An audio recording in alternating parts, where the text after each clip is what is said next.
has ground strokes that have not been in the history of tennis. That's a fair statement. No, that's a fair statement. Right, they've never been hit consistently this hard. He plays perfect baseline tennis. Well, that perfect baseline tennis is for Lerner. Lerner's like, all right, I'm going to take you this way, then this way, then this way, then this way. And then finally, I'm going to get a nice service ball shot. It's over. Lerner's trying to capitalize on ball four, and Sinner's like, there will be no ball four. Your ball two wasn't good enough. We're done here. Right. We're done here. Right.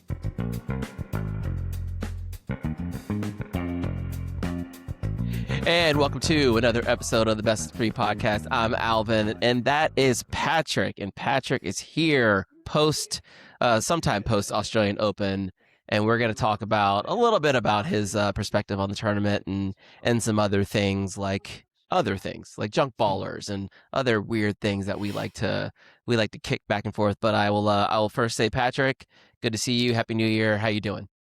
Oh, not bad. How about you?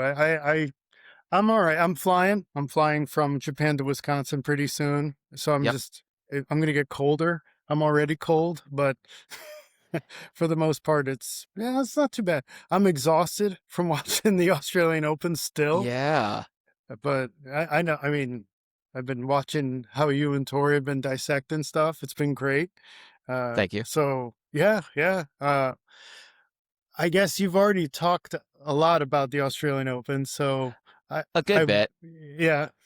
A good bit. Yeah. But I do want to get your perspective, though, because not only is the way that you view tennis and the way that you view watching tennis and your tennis background, obviously, provides an interesting lens through which to have these conversations. But also, one of the most interesting things to me about the Australian Open is the way that us in the Northern Hemisphere, especially here in the United States, you really got to grind to watch the Australian Open. It's true, none right. of the matches are ever at a convenient hour.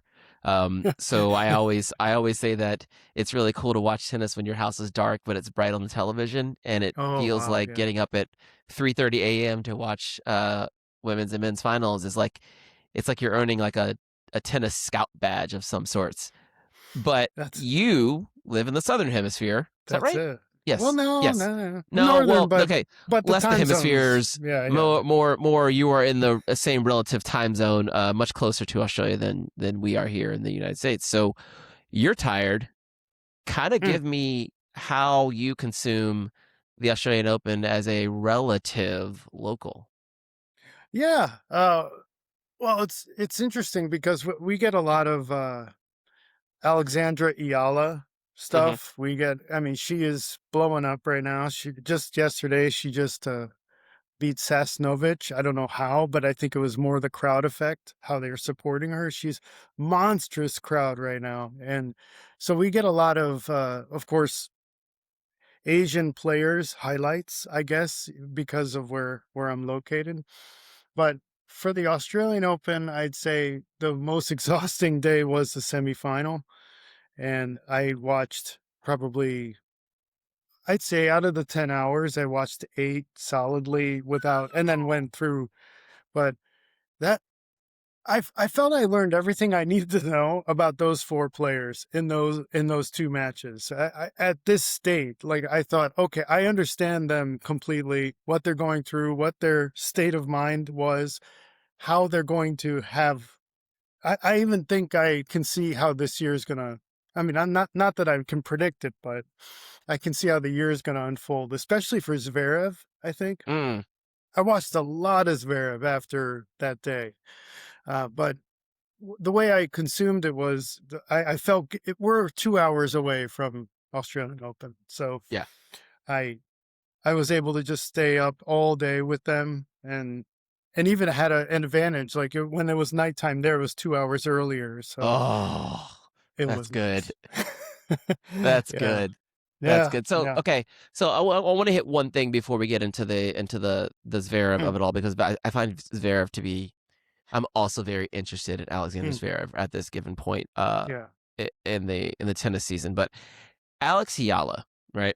So I watched her match, a good bit of her match against was Alicia Parks, maybe the first round of the Australian Open. Was the first round, I believe.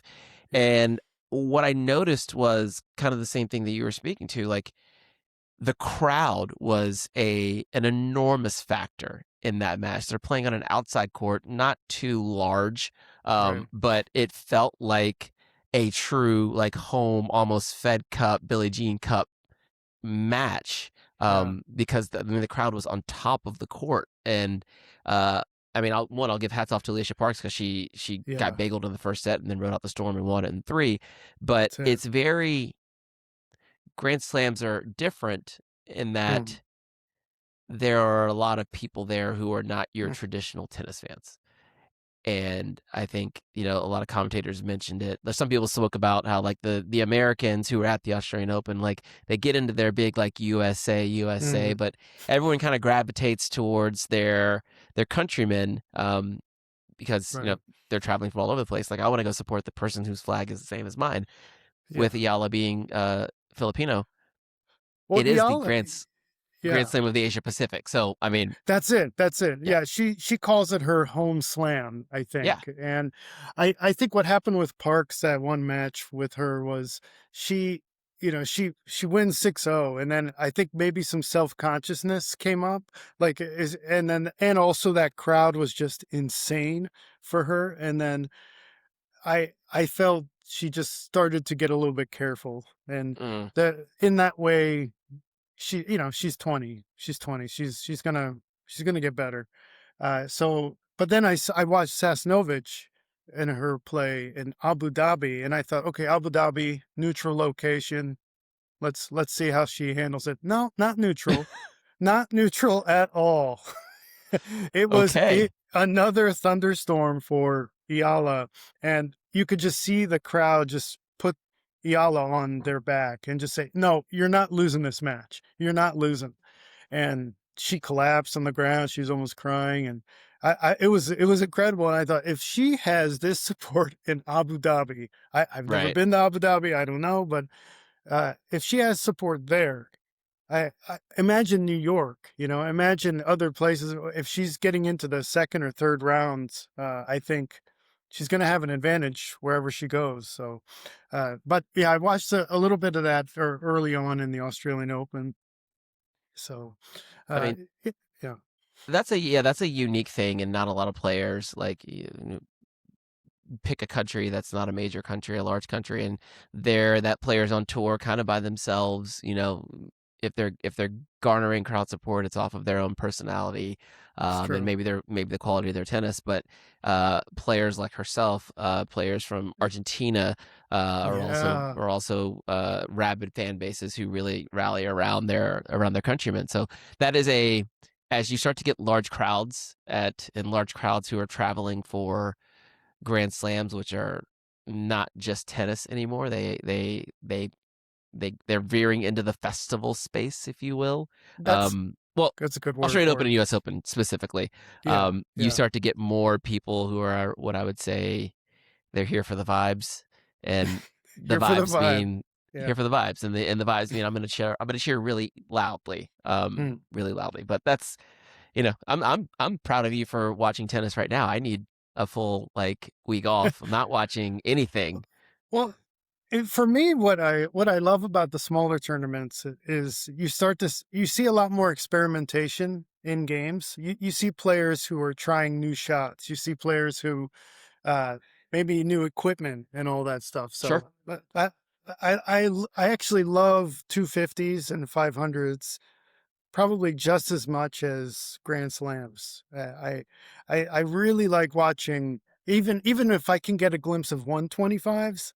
Oh Like people, wow. oh, Wow. I really like when I watch 125s, and I know that players like, I got to win this tournament so I can go up 10, 10, 10, 10.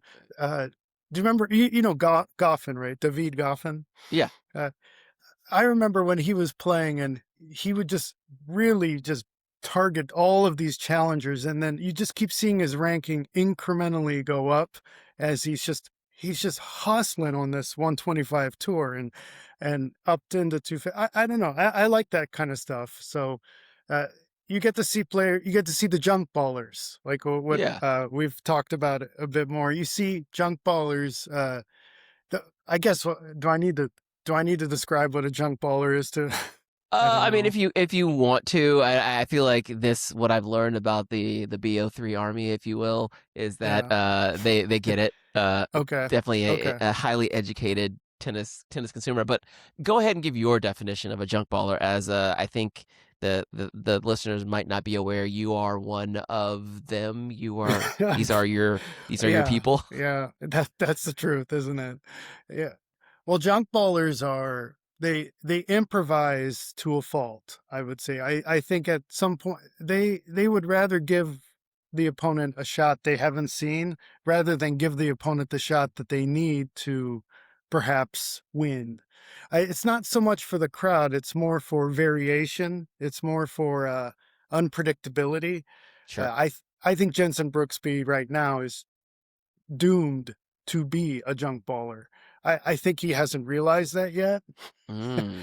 but I do think he needs to just really lean into it more and more and just embrace being unpredictable. So, that's Brooksby on that level. So Would you say that Jensen Brooksby's, if he were to play a more traditional game, which I mean, Jensen Brooksby is a highly accomplished, junior player, mm, and then obviously true. he's on the pro tour. He's a top 100 player, maybe in top 50 now, Yeah, yeah, he's definitely top top 50. 75. So Yeah. he is making a living playing professional tennis.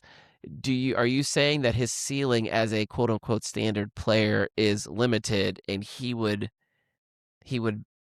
maybe not win more, maybe win the same, Mhm. but maybe find more overall success by leaning into more of the dark side, the other Yeah. side, the Yeah. underside? This is going to be hard. This one's going to be hard to unpack because it's a personal thing for me to see Absolutely. a junk baller play and to when you know and identify them as somebody who has this unique shot making ability, almost to the point where it's detrimental to them improving. Uh, th- that's do you see what I'm saying? I do. I do. This is what I want Yeah, to do. I want to hold the junk baller onion to be unpeeled.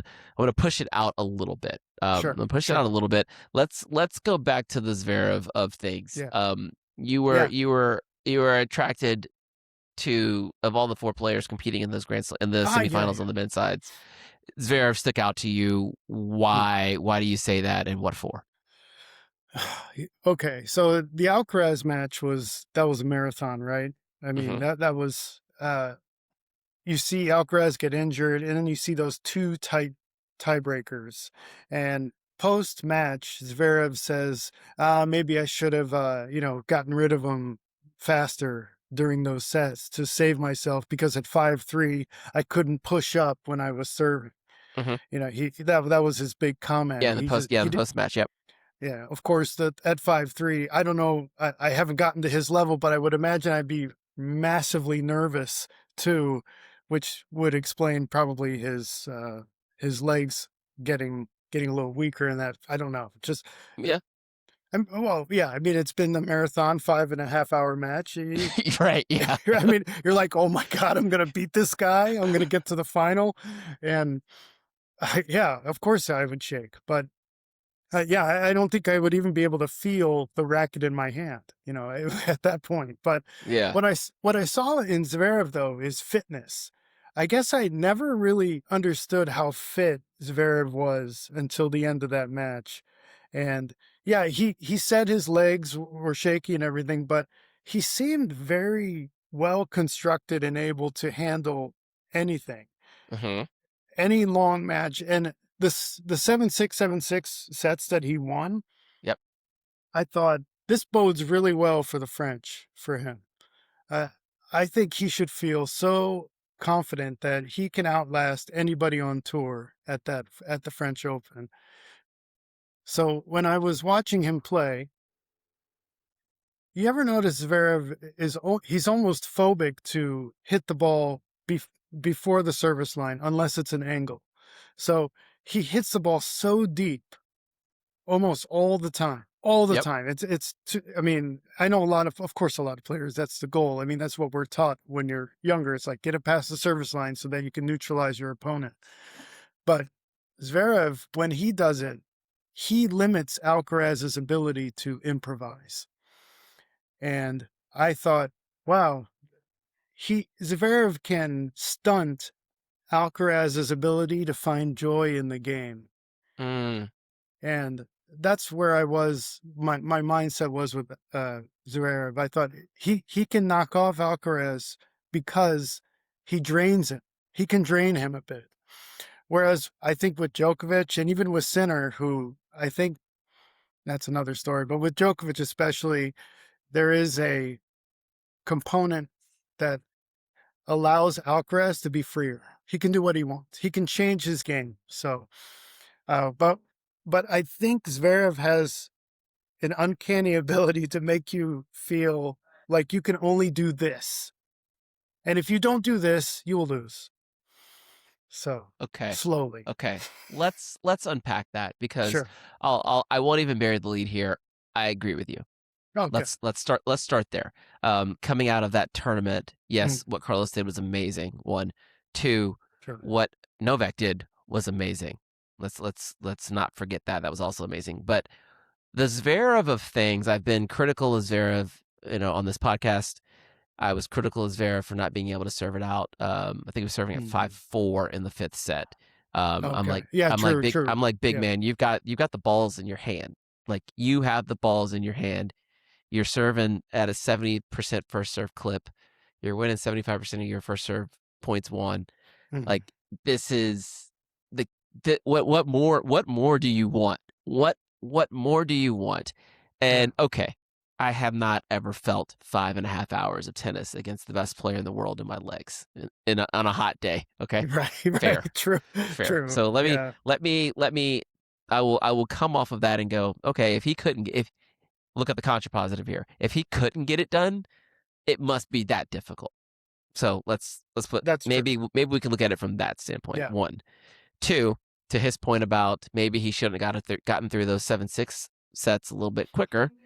Mm. Yeah, he also should have probably held at 5-3 in the second set when he was serving for that one too. Because then we're He not. regretted that. He said that. Yeah, I Yes, would that was a too. big one. Yeah. I would too. Yeah, that's Yeah. the one I'd be more concerned about. Mm. Because now the legs are an issue. You're down a set. You're up a break. You've got the ball in your hand again. We need to capitalize. And the guy's cramping. Yeah. And he's cramping like that. Yeah. This is one we True. need to win. And then maybe sets 3 and 4 look a little different for Carlos, but I mean they still went fine for Mm. Alexander. So those are kind of the things that stick out. But Mm. the kind of at a macro level, all the things you said about Zverev are true. I believe them to be true. He is a difficult player to play against. He Mm. takes away some things specifically away from Carlos Alcaraz. He's also, I guess that's for a reason. He is somewhere between 3, 4 in the world, right? Right. That's Right. he True. should be able to. And of all the players who have been vying for, I would say the third spot or someone who can temporarily usurp these top two and get in there and take a Grand Slam, it should be him. Like it's we're looking for someone, but he's been there the whole time, and he's 6-7 lifetime against Carlos. It's not like That's Carlos it. just like handles him or anything. Their last No. 3 Grand Slam matches, 2 of them, French Open final 2024 went 5 Mm. sets. Yeah. He Carlos lost to him in the 2024 Australian Open, and then this match went 5 sets. Like, I mean, what are we Yeah. talking about? Like, Right. this is Right. this is this is hard. This is a hard matchup for Carlos It because is. It is. Alexander Zverev is very good at tennis. Mm. So Yes. when I look at what I saw out of him and his durability, like he doesn't seem to get tired. No. No. Maybe to a fault. Maybe he should just not worry so much about being extremely durable and more about being like a 6-6 problem for everyone. But This is true. Yeah. Yeah. I do feel I'm starting to come around to the idea, and I said it before, I think in our Australian Open recap that came out last week when you guys hear Mm. this. I think he's going to get one. Yeah. Me Like too. I Me think too. it's kind of like I Yeah. think he's going to get one. Yeah. There. I feel there's in players when they have such an incredible moment that they feel is so historic, like Alcaraz and Sinner had Mhm. last year at the French. I mean that's Mhm. an that's a that's a match that's going to be remembered in 25 years. Like they're going to sit old Alcaraz and old Sinner down. They're going to be next to each other and going to be like, oh, wow, what a match. Oh, da, da, da. And then Alcaraz will say, finally, I hope, why did you wink at me at the end? I think I still want that to happen. But that's something that everybody's going to compare this year to. And I think that's going to be detrimental to both Alcaraz and Sinner. I think the French Open is Zverev's best chance to win a slam. I think he has a personal. He keeps comparing himself to right when he was playing Nadal in 2022 when he fell over that Yeah. injury and hellish pain. Yep. He says he says he's maybe not at that level yet or something like that. And he keeps comparing himself to that Zverev. And I think the French Open, there's an unlocking for him that happens that he wants that bad. He wants that as sort of closure to not only am I back, I'm better. Okay. Like that story. Yeah. In that Nadal match, he was up. Yeah. He had just won a first set, or was he up 2 sets to something like that? It was. He had a lead. He had a good lead. Yeah. Yeah, he was taking it to Nadal. That might have been He 20. was. Was that 2020? Was Or that was the it 20? pandemic Maybe one? I'm wrong with the year. So Sorry. that they moved it to the fall or something like that. But regardless, I mean, as much as people talk about Djokovic having a lot of luck getting, in this past Australian Open, people often forget things like that, where that same match Nadal is not necessarily dead to rights, but he's down against a player who's in top form on Nadal's, soon to be named court, and he caught a little luck. And Sinner was down 2-0 against Grigor at Wimbledon. He caught a little luck. Like these things. That was a lot of luck. Oh, God. Sinner's gotten lucky a few times. I mean, he has. Down 2-1 here in Australia, down 2-0 in London. Like, well, I think Djokovic got all of his luck points just from this last Australian Open. He didn't win 6 sets, Alvin. He didn't win 6 sets. There were 6 sets he did not have to win. Yeah, that's what I'm saying. Just in the middle of the tournament. And to me, this is, me, and I do love Djokovic. He's one of my favorites. Yes. I'm not, and now that sentence has and started I as a respect qualifier. Djokovic. Yes. Like, respect the hell out of him. Greatest of all time. Not my favorite, no but doubt. He is the greatest male tennis player of all time. Period. Agreed on that. Absolutely. That said, caveat. When I see a caveat, when I saw him with that plate, I thought, is this like a lifetime achievement award? Is this the equivalent of that? Because if I'm him, I'm thinking, I didn't get Mensich, and I feel like Mensich would have been a 5-setter. I really do. I think, well, at least a tough 4. It'd have been tough. It'd have been tough. Yeah, because I think they know each other's games, and I think there's a lot of mutual respect between them. But Mensich he wants to get on a tear. I can feel it. I think he's an up and comer. Not as much as Lerner, which I want to get to a little bit. Okay. But he doesn't get that tight match with Mensich, and then Lorenzo, pulls a Grigor, and then he moves on. And I feel, does he feel like he's having a tournament right now? Does he feel like this is deserved? Yeah. I mean, there's probably only, one. The man's won 24 Grand Slams. Yeah. So whatever, it's not like he needs luck per se. No, he doesn't. Nice to have, but he's won a lot just by being the best tennis player on the planet. 1. This is it. Yeah. 2, I think it's only natural to feel like the survivor's guilt. I think it's probably the best way to look at That's it. Like you come out of a match with a match that you were getting your ass handed to you against Musetti, and yet you're the one giving the winner speech. It's like, why I'm not supposed to be here. No. But I am. And then you go to sleep, wake up the next day, and you go, I'm still in the tournament. I got to keep playing. Right. It doesn't matter how you get here. We're all here. Yeah.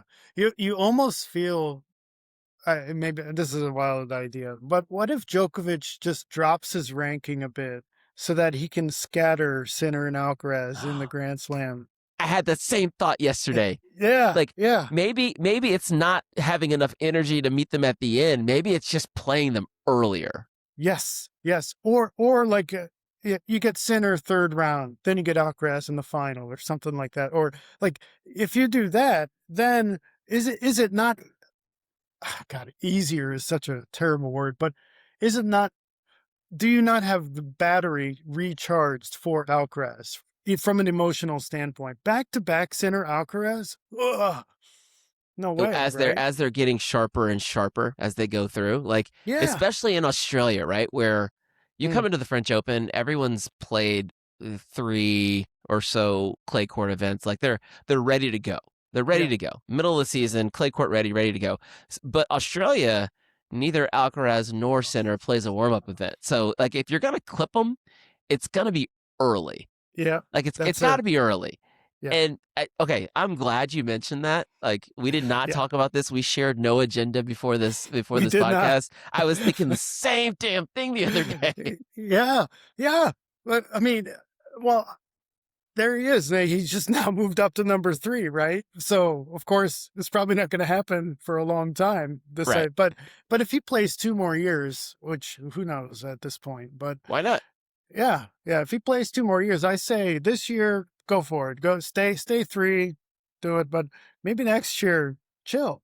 Just go chill for a bit. Go, let those points go. Like, oh, I'm gonna not play this Can Grand you Slam. can you denounce your ranking and then appeal for a wild card into the event and just go with the luck of the draw? That's it. That's it. You're like, by the way, it says I'm number 3, but I concede number 3 and would like to put a 0 next to it or something like. I I will don't know. trade spots with the number 100 with the last lucky loser. I will swap spots. That's it. It's a wild idea, but it's I don't know. the Yeah, the it's the of logic course has it's merit. yeah, it does. But I don't. Maybe that'll be his when he's in his early 40s and he's didn't Ken Rosewall win some things in his early 40s? I don't remember, but I have no uh, idea. yeah. Anyway, that's long time ago. But so yeah, that was that. Yeah, so that's Djokovic. That's the That's Djokovic of things. when he was holding that plate, I thought, wow, that's a lifetime. That's a lifetime achievement award. That's It's something he should auction and give to charity, I think. yeah, maybe so. Maybe so. Yeah. It won't look nice next to the 10 that he's won. No, no. Never lost in a final at the Australian Open Yeah, that's it. specifically. Uh, Yeah, but he got there. I want to bring up Lerner a bit. Let's talk about Lerner. Is that all I right? I I Yeah. I first heard of Lerner Tien in 2022, Okay. when he was top ranked American player in juniors. I think he did a semester at USC, and Oh then yeah, yeah. I made a point to go see him because I went to the Australian Open in 2023. He was playing the junior event. I was like, I'm gonna go Okay. see this kid. Yeah. So I went out to the outside court. That was the same day I was there for the quarterfinals, and I sat 3 rows back and just watched him work. And I was like, solid, like Solid. solid.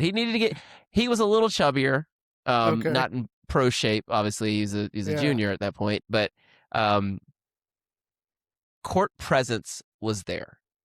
Like Ah. he Okay. operated in the same way then 3 years ago as he does now, in my Mm. opinion. Like he is in control of what's going on the tennis court.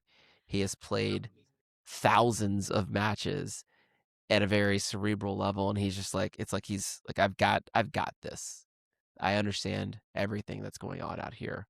Oh, It's all within me. All of it. that that's exactly how I feel about Lerner right now. I think Lerner and Ben Shelton need to become best friends right now. They need they need to go call each other and say, "Look, hey Ben, uh, I think we're the future of tennis in America. So let's just learn from each other for as long as possible. Maybe even play some doubles. I don't know. Just they're what Lerner needs is what Ben has, and vice versa. I think. Yeah. Uh, Which one do you think is harder to get?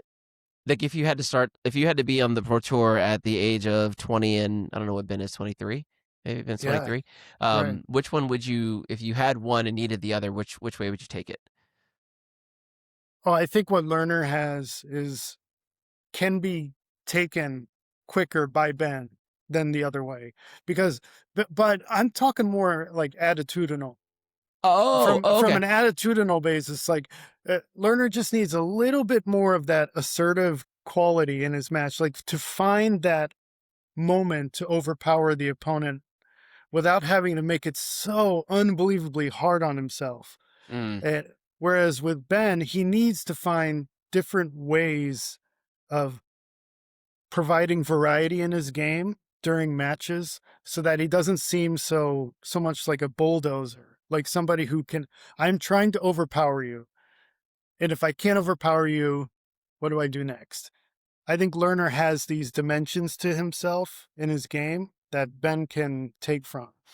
And that's where I'm saying. So I guess it's 50-50 more like which one, but uh, Lerner knows angles. He reminds me a little bit of Nishikori. Uh, okay. so he because and the same coach, they got Michael Chang, Yeah. and when Nishikori 2014 he makes the U.S. Open final, he beats Hmm. prime Djokovic.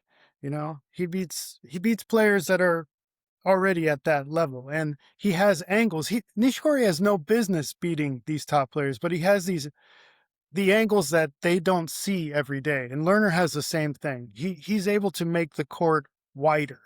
Yep. And and he knows when to use it. He knows when to use pace. He's not just drilling the ball as hard as he can back at the other guy, creating a pace that they're used to. He's figuring it out in a way that the opponent is not used to seeing. I love that. He's next, man. He's next. I think he's next. I'm with you. I'm also team Lerner. I'll put it in and try to put it in tennis terms when we talk about A game, B game, C game, right? Okay. Lerner has his B game and C game on lock. His A game Oh, needs more pop, and I yeah. feel like he can grow into that. Hmm. Um, Ben has A game all day. All But day. if that doesn't work when he bumps up to these top five guys, Yeah. um, then his B game and C game need some maturation, if you will.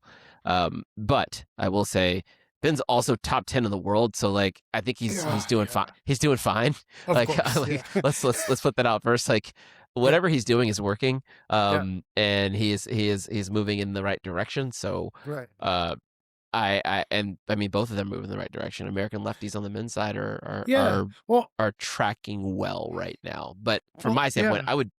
I would I would probably take the other side. I'd rather come from a standpoint of having all of the court sense and Mhm. the savviness and all of those things, and then add power. Need to add power and aggression on top of that. Yeah. That's kind of the question where I think you and I are volleying back and forth right now. Like which one is easier to obtain when you are there? I mean, they're adults in this way. Their game has reached a point of maturation. Uh, are you able to add power and aggression easier than you are to find court sense, which may come from experience, depending on how aware you actually are. But I I think don't know I what. think so. Yeah, So I think court sense comes from like you know how you like they say you learn a lot of the skills you learn when you're a very young child are the ones that kind of like get fused together and then you take them with you. It's like you can tell that Ben came up doing sports things in a very straightforward kind of way. Like right, he played right. football. Yes, Yeah, that's well documented. He's yeah. got a very powerful game. He's trying to go through you, forehand trying to Hmm. go through you, serve trying to go through you. Lerner has never been big and powerful, so you can tell No. he probably grew up playing those like little like drop shot games and like bounce games at the net and trying to use angles. Like he was that kid in the academy, like doing those kinds of things, and Yeah. now he has that skill set and is able to manipulate the ball. I was saying, kind of giving my take on this to Tori. It's like Hmm. Lerner. has complete control of the ball when it leaves his strings. That's it. Like Yeah, I remember. he's Yeah. got it. He knows exactly, like there Mm, aren't mishits. He knows exactly where that ball's going. He's in complete control on both wings. It's like now is he willing to lose a little bit of control mhm. to add in a little more aggression, which we saw traces of it. He dropped 20 aces against Marcus Giron in the first round match. Like That's true. that's big. Yeah. Well, that's what I love watching about Lerner, and that's what I think he'll eventually give people like Alcaraz and Sinner problems with. More Alcaraz, less Sinner.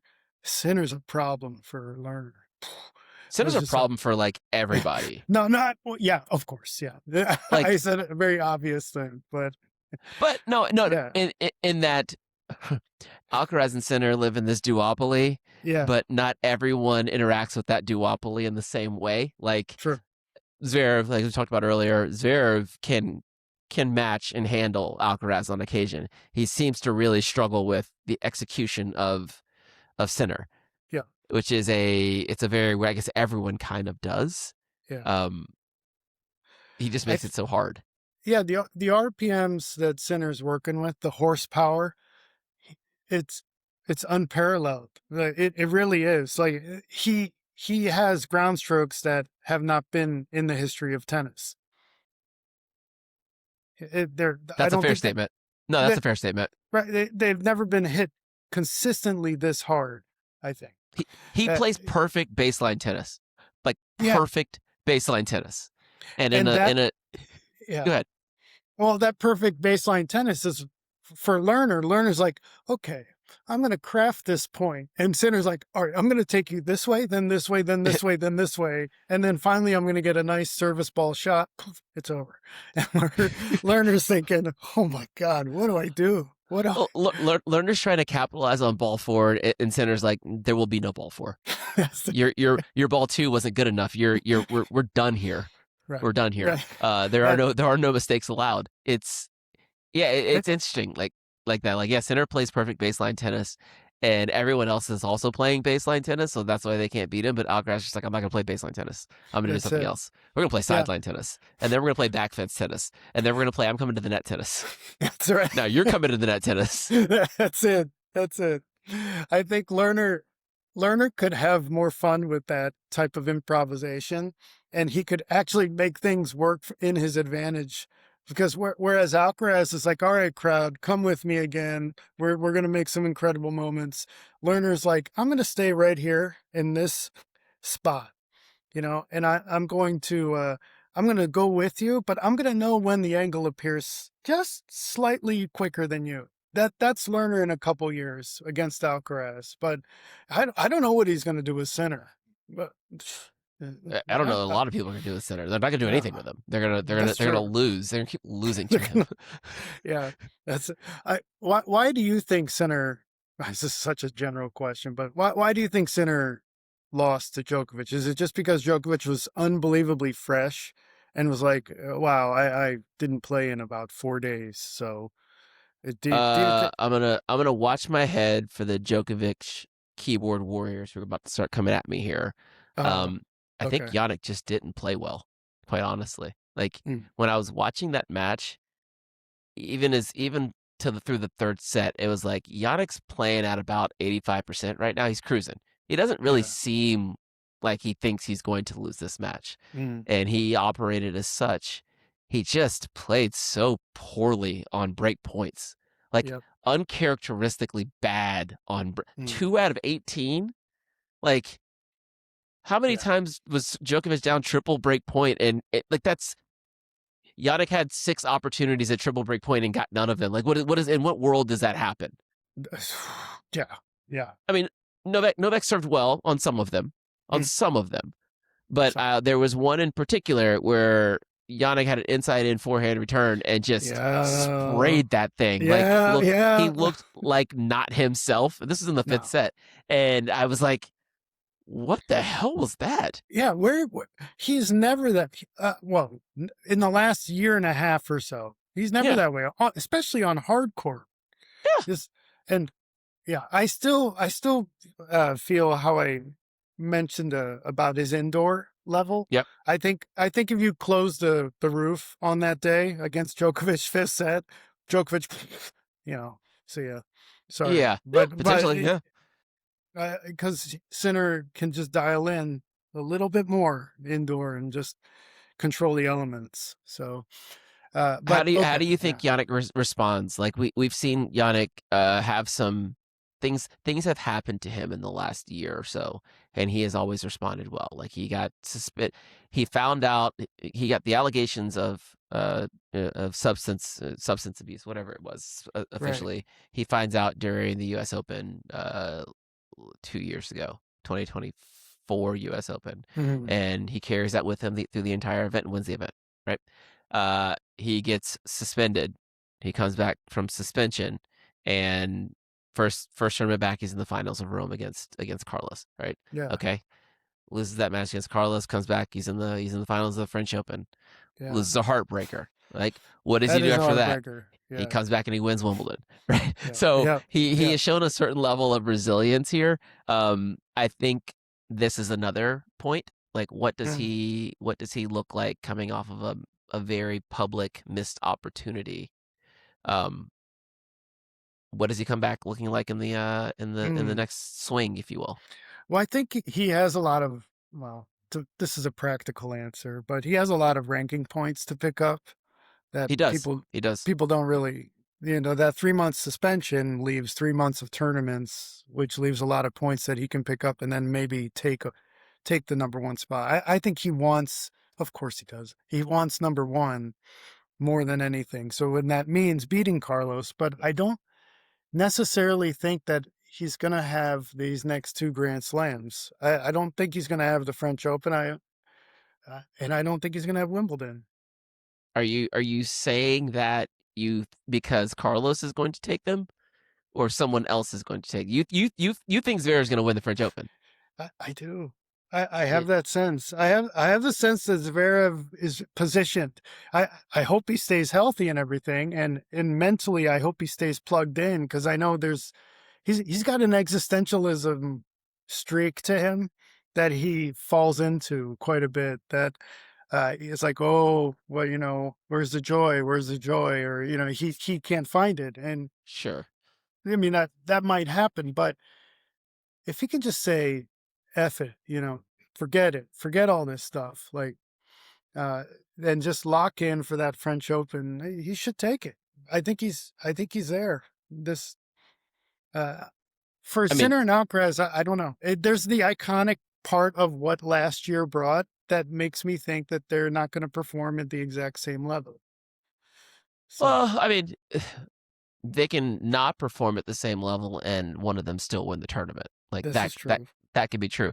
But last year at the French Open, Zverev didn't lose either one of them. He lost to Novak pretty That's true. cleanly. Novak tuned Yeah, him.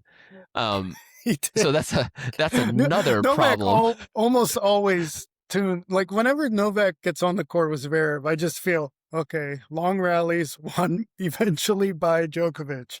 Right. It just Right. it's just constant, It's constant. uh it's it's almost like the kind of that the top of the men's game right now.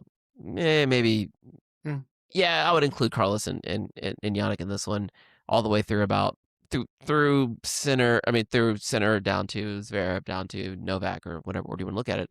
mm, There's a rubric there of like, okay, Carlos can beat Yannick, Yannick can beat Carlos, Carlos can lose to Zverev, but yeah, Zverev can't beat Sinner. yeah. Sinner probably should beat Novak. Zverev can't beat Novak. Carlos can beat Novak. It's like it all kind of depends. And being Mm, four in the world right now is actually probably a pretty good place for Zverev because it means he won't have to deal with Novak on his side of the draw, right? that's it. That's And it. he Yeah, could get Carlos instead of getting Sinner, which you can't win the tournament if you're not in the finals. So he there it could is, right there. he Yeah. could get there. He's only lost to Novak and Carlos in the last 2 years. That's not terrible. No, it's not. It's not. That's not terrible. Well, I think, yeah. the four right now feel pretty established. I think I don't know how Novak's going to do with the French. I mean, when he has even longer matches and when he has, this sounds so bad. We're going to get some hate here, but if Novak has to actually play a full Grand Slam tournament, You said it. I didn't say it. I didn't say it. I'm wondering what will happen to his body. That's all. So, yeah, Yeah. 38. Yeah. Yeah. Right now, 5 through 8, 5 through 8's a bit of a toss up, right? Because you've got Lorenzo at 5 and Dimador at 6, Taylor Fritz at 7, and Taylor has started to beat Alex Zverev, that is pretty That's consistently. true. So That's a horrible matchup for Zverev. Yeah. yeah, it's Yeah. starting to be, but also Yeah. Taylor is starting to feel he's having some knee issues that have been plaguing him pretty consistently, or chronically, I should say, over the last year or so. I mean, he's not a spring chicken, right? I mean, he is This is true. 28, like 28. They're Yeah. both 28, so I don't see them playing to 38. So what's the off ramp? When does the decline start to actually happen? Yeah. Well, 38 was my, this is too personal, but 38 was my decline during the pickup basketball game. I still remember I went up for a rebound and my knee went out and I thought, whoa, okay, I am old. It's over. Oh, you And were hooping at 38. I was trying to hoop. Yeah, But I was playing ball pretty this is when I lived in Austin. I was playing ball pretty consistently up at UT up until the like 3 days before my daughter was born, when that was in 2016, and I haven't played an organized game of basketball. I haven't played full court basketball since then. yeah, it's Like it happened kind of naturally, and then now I'm like, I value my tennis too much. I couldn't imagine a life where I get myself hurt playing basketball and I can't play tennis. It would devastate yeah. me. It still boggles my mind a bit about fitness, like how basketball players think tennis players feel at the end of a 5.5 hour match, fitness wise. Basketball players, they feel like, oh, I can't imagine playing for that long or something. But some, I remember when I would play these small tournament and I'd play for 2 hours and then I would go to the basketball court and I play a 5-on-5 game to Mhm. 11, ones and twos. Yeah. Oh my God, I'm Yeah. done. I am done after that game. Like it's just you run like it's different. It's different in the lungs and just I feel like I was on fire. Not skill wise, but the Fair. body wise was I was done. And I would have the same thing happen no to me when I was playing, through middle school and high school, playing basketball. Like, we're always playing tennis. It's kind of the thing that's always happening. You're always going to drills, you're always playing right tournaments. But when basketball, so I was always in shape. I was always like, I'm always yeah playing tennis at a fairly high level. But then basketball season would start, the first practice, I'm like, I'm winded. And I'm like, why am I winded? yeah I just played an entire summer of nonstop tennis. I'm winded yeah. because it's a different kind of Well, activity.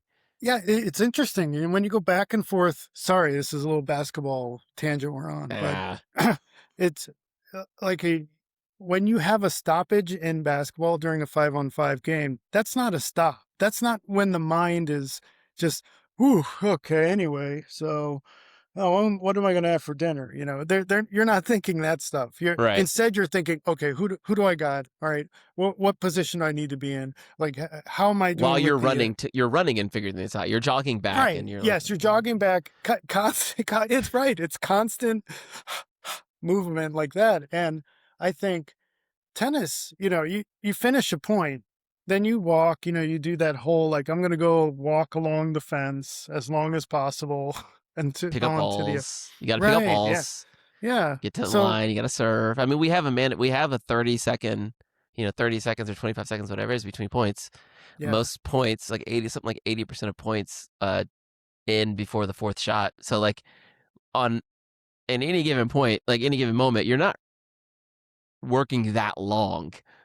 No, you're not. You're not. So You see the highlight rallies, but they're actually highly infrequent. this is it. And did you notice Australian Open was starting to do that? I don't know how to put like those sonic dots, like Yeah. when, and they were tracking how many meters the player was running Mhm. during that. And they showed this great point. It was like a 25 shot rally, and then how many meters Alcaraz moved, and it was like 82. And I showed that to a friend, and friend's like, "That's it?" I thought, only 82? Oh, I thought, well, yeah, but he's really moving like quick, all that reaction stuff. He goes, yeah, but that's not even 100. That's not even Not even 100 meters. 100. Not even 100 So meters. anyway, but so what I was gonna say, why I brought all that up about fitness is the 5 to 8 people out of those who will rival those four. It's Dima, right? Uh-oh. Demon, I feel At like the he French, at the has French, at the French. at the French. No, I don't think he doesn't typically do that well at the French because he doesn't really play with much shape. Um, Okay. and it it doesn't fit well with him. He is a hard court guy, I and I see. think he is maximized. I don't expect any surprises out of him from henceforth. Like Oh, okay. he will run into one of those walls and he will die in front of that wall. Yeah. Um, Yeah. pretty much like Third with valor, but with Valor. he will die in front of that wall. I This is a really trivial thing to say, but Rude, Casper Rude, he just became a papa, I think. I Papa don't. Rude, yeah. Yeah. He, my friend and I, we have this running joke about whenever you get a runners up plate, it's dinner. So we we say, "Oh, Rude, he's got dinner. He's got dinner for three. He's got dinner for three, but can he get dinner for four?" Oh and, my, oh my and so gosh. I really Oh, want Rude to have dinner for four. that is, I for those hope of you he. who are listening to this on Spotify or Apple Podcasts, I wish you could see Patrick's face right now. It's quite ridiculous. And those of you who are watching on YouTube, you see it. You see it. Yeah, Um, yeah, Casper, go just back to your question about those yeah, guys in that 5 through 8 yeah, space, maybe even 5 through 9 if you want to stretch out and include Ben at the French Open specifically. yeah. I assuming he's okay physically. Lorenzo's Mm, coming. Like, that's and true. not that this is like the unofficial Lorenzo Musetti podcast. No, But no. he's coming, and he was kicking Novak's ass on hard court, no Yep, less. On yep. hard court, he is pushed into the latter ends of Grand Slams on clay and grass. Let us not forget he did semifinal Wimbledon 2 years ago, Yeah, somehow. Um, somehow. Yeah. and he's a better player now than he was then. I feel like Lorenzo's coming. I Mm. don't know what that means, but if Alexander Zverev catches Lorenzo Musetti at the French Open, you better watch your neck, Alex, because You Lorenzo's think? coming. Ooh.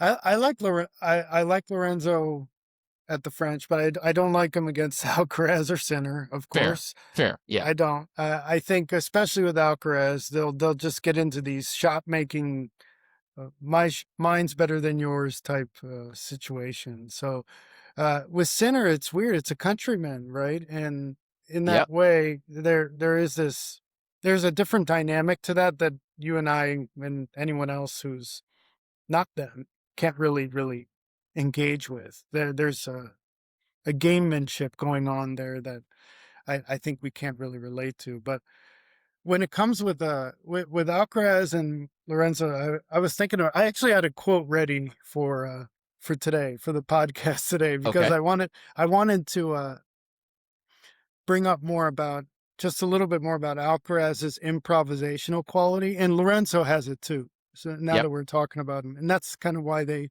sort of offset each other, and then Alcaraz takes it. But uh, here we go. This is what I'll just read it, and it's not about tennis, but I'll just read it real quick. It's all on instinct. I just see what's in front of me and then know how to attack it. And once it's over with, I go on to whatever's next. You want to outscore your opponent, and you also want to freak him out with a big move or a big block. That way, even if the score is tied, you and he both know who's really ahead. So this wasn't said by Alcaraz or any tennis player. This is Julius Erving. So Okay, I'm reading a book about the doctor. yeah, about the doctor. It's called Moses and the Doctor. It's pretty good so far. And when I read that, I remembered Alcaraz talking during the presser, and he said one shot can change an entire match. And that was the most convincing thing he said in English. That whole presser was just one shot can change the entire match. And I know he feels that to his core. He's looking for a haymaker sometimes that will just fundamentally drain the opponent of hope. And he knows that if he gets that one shot, everything turns for him. And I think that was what happened with Djokovic, right? In the second set, he said that Djokovic missed a couple balls Hmm. early on. And then Alcaraz, yeah, he said, "Oh, he's not perfect. He's He right, can't keep this up. He's not right, going to keep this up all day. Here's my chance. yeah." Go And get it. then, Yeah, and good. yeah. Well, and that with Alcaraz, there's that ability to innovate or shape his game set by set. To me, that's unrivaled. That's what he can do more than anyone else. Also, again, I'm being very hyperbolic here, but it's it, more in the history of the game. I've never seen someone be able to shape his game in during the match as much as Mm. Alcaraz can do. That's what everybody who says anything about Alcaraz, it's a little bit different because they can't grasp what he's doing in that match, because I think Alcaraz is doing it through just total intuition. He's doing it on the spot almost. So, and not to kind of Yeah, like wax sure. too poetic about Carlos, although it's well deserved. I think the thing about Carlos that is peculiar Mm, is that he does the stuff that jumps off the page, and that's the stuff that attracts even non-tennis fans to his tennis, right? true. It's the power, it's the imagination, it's Mm, the things he can do because he is so fast. It's the smile, it's the flair, it's all that stuff. yeah, But all that stuff is icing because he is so technically solid in so that's many it. areas. Yeah. His footwork is impeccable. Mm, Yes, he is fast as all get out, but the man is strong as hell as well. He's put yeah. in the time in the gym. He has built the body to be able to withstand and do these things. And the other part about Alcaraz, which Holger Rune brought up in his Yeah. episode when he was on with Unserved with Andy Roddick, was that he mentioned that Carlos makes the best in match adjustments. Mm, And that comes down to Carlos is a lot mentally tougher than people initially give him credit for. They pay attention mm, to all the other stuff, but as we're now starting to he's put together a four-year body of work that we're looking at here. yeah. You can't do that without being lock solid on the fundamentals and having a higher level of mental fortitude than your competitors. And you look at his record in 5-set matches; he's only lost Mm, one in his career. That's not a joke. That's we're talking about 13-1 now, I believe it is. wow. That's that's not by chance. That's something Yeah. special. That's how you get to the highest of the highs by, having a floor that is considerably higher than everyone else's. Can he maintain what he's doing right now? I feel we're peak Alcaraz right now in this incarnation, this period of his career, because you know better than me the the way careers have stages Hmm. for the best, right? I mean, you look at Agassi, you can see his career in almost three parts, right? Yep. Especially with the hair, right? Yep. So, but with players, that their relationships happen off the court, stuff that happens in your life affects the ability to engage the game. And I think with Alcaraz, he's 22. I don't, I, when he won the Australian Open, there he is. He goes up, he hugs his family, his team. He's got the crowd just as putty, just everybody's adoring this guy. And I felt, wow, he has so much support. Do we just keep this the way it is for as long as possible? Or are we set for a change, a shift? Oh, So I think it's only natural yeah. to assume that, okay, so it's the question is juxtaposed against the backdrop of, is longevity, is Novak, Novak, Rafa, Roger, are they the litmus here? Is this what we're up against? Yeah, Because they've extended that, right? I mean, they've created a window that right, tennis is so 15 years now. if we're operating under the assumption that it is a 15-year career that we're looking at, and we are a third, maybe a third of the way through it, then you have to assume that there will be ups and downs. There will be times where it's hot. It's the Grand Slams are plenty, and then there will be times when we're in famine and the Grand Slams aren't coming like they used to. I mean, you look at Federer, right? Federer goes through a few different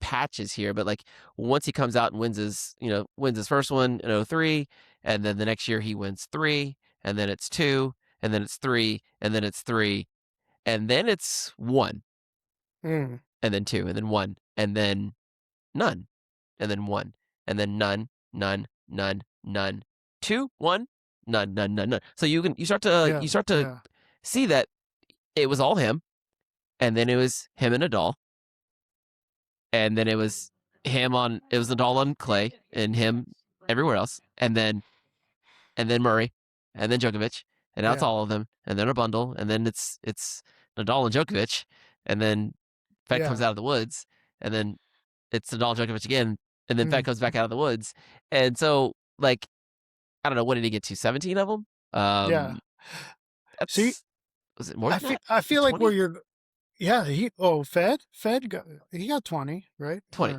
Yeah. Yeah, 20. So, but it's like, it's we can't keep doing this in perpetuity, right? That won't happen. But it's a pretty good place to start. Like if the goal is 15 years, if we're assuming 15 years of this, then okay, out of the gate, you need to get a bunch, and then you need to get some, and then you need to consistently pick off one every other year or so. Becker I don't got know. a I don't know if bunch. that's. I don't even know if we should expect him to play that long. Like that doesn't really seem like. That maybe, is what I'm thinking. Yeah, 10 years. 10 years probably good. I think Alcaraz at 30, I won't recognize him from Alcaraz at 22. I just won't.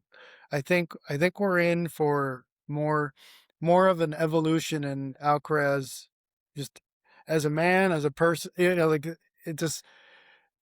I've read too many books about the early 20s to know how utterly insane that period is in everybody's life and anybody who's listening. Like this is an intersection of, you either feel on top of the world or in the abyss, right? And I think with Alcaraz, Juan Carlos Ferrero not being there anymore, that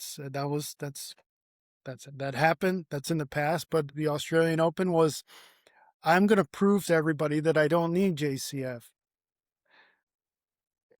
I know there's a lot of love there, but I think that now that has been fulfilled,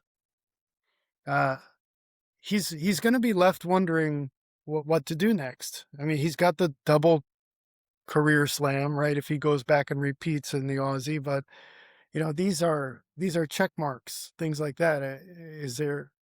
I know he wants the Davis Cup, and I know he wants the Olympics. Those are far away, but I'm worried about him, actually. I know this sounds really weird, but I'm kind of worried about where his direction's going to go from Are this you point. worried about him or are you worried about us as fans? Because I Ooh. think he plays from a perspective of like a place of just joy. Like he just seems Yeah, to he really does. enjoy playing He tennis does. and being a professional tennis player, and like he seems to like he's gotten starting to get a hold of this life. Like Yeah. he's like, okay, I make deep runs at tournaments. That means I can't play all the tournaments that they want me to play. That's fine. I'm going to make a lot of money out here. I'll do 2 days at this exhibition. I'll do 1 day at this exhibition. Mm. They'll pay me more money than I'll make by playing a 10-day Masters 1000 event. I'll just make it. I'll make it up. I'll make up the points. I'm in the finals of every Grand Slam. It's fine. It's all Yeah. fine. But the most important thing is I get to travel the world and hit the yellow ball and try to see how good I can be. And I want this in a bottle for it, like in a bottle for us forever, but we're not gonna get it. But to your point about like what's his, I think it's a question of like what is his, when you've achieved so much so early, how Yeah. do you Yeah. recalibrate goals? And for us, we're looking at it from a standpoint, well, okay, you got to win some other things, some other combination of things, the gold medal, Davis Cup. Mm. I think one of the coolest things that Novak's ever done, he's won all the Masters 1000s like 3 times over. Like that's sick, dude. That's It's- sick. I won all the Grand Slams and all the Masters a few times over yeah. for all of them. That's What what silly. a what a dinner conversation that is. You know, the four of you are around. It's like, well, yeah, I did win that tournament. Yeah, I won that one too. Yeah, yeah, yeah. Well, what, you know, he could say that for every single one. Yeah, man. That's Every yeah, single one of them. Every single yeah. one of them. Um, Mm.